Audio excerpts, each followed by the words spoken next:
महाराष्ट्राचे लक्ष लागलेल्या सातारा सांगली विधान परिषद निवडणुकीत महायुतीने दणदणीत विजय मिळवला आहे।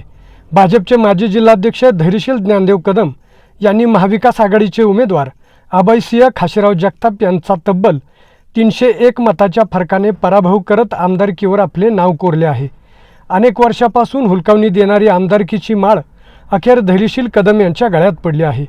सकाळी 8 वाजता मतमोजणीला सुरुवात झाली आणि निकालाकडे संपूर्ण राज्यासह सातारा आणि सांगली जिल्ह्याचे लक्ष लागून राहिले होते।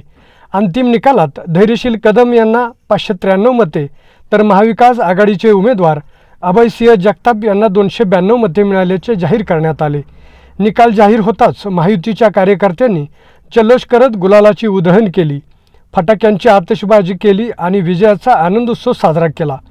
सातारा जिल्ह्यातून कार्यकर्त्यांचे ताफे सांगलीकडे रवाना झाले आहेत। या विजयामागे राज्याचे ग्रामविकास मंत्री जयकुमार गोरे, खासदार श्रीमंत छत्रपती उदयनराजे भोसले, सार्वजनिक बांधकाम मंत्री शिवेंद्रराजे भोसले, मंत्री मकरंद पाटील, खासदार नितीन पाटील, पालकमंत्री शंभूराजे देसाई, रहमतपूर येथील भाजपाचे युवा नेते निलेश माने, राष्ट्रवादीचे माजी जिल्हाध्यक्ष सुनील माने, शिवसेनेचे ज्येष्ठ नेते वासुदेव माने यांचे महत्त्वपूर्ण योगदान मानले जात आहे।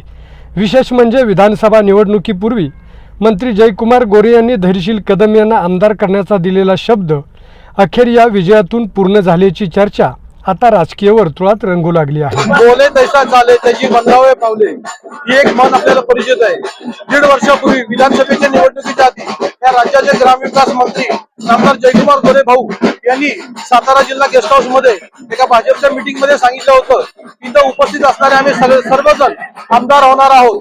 त्यामध्ये अतुल बाबा भोसले होते, त्यामध्ये जयकुमार गोरे साहेब स्वतः होते, मनोज दादा घोरपडे होते आणि धैर्यशील दादा कदम होते। गत विधानसभेमध्ये हे तिन्ही आमदार झाले आणि उरले होते फक्त धैर्यशील दादा कदम। मग जो शब्द दिला तो पाळला, त्याप्रमाणे आमदार गोरे साहेबांनी धैर्यशील दादा कदम यांना विधान परिषदेवर संधी देऊन एक मोठा उत्साह मिळवला आणि दिलेला शब्द पाळला। मित्र असावा तर भाऊंसारखा। एवढंच बोलतो आणि थांबतो। जय हिंद, जय महाराष्ट्र।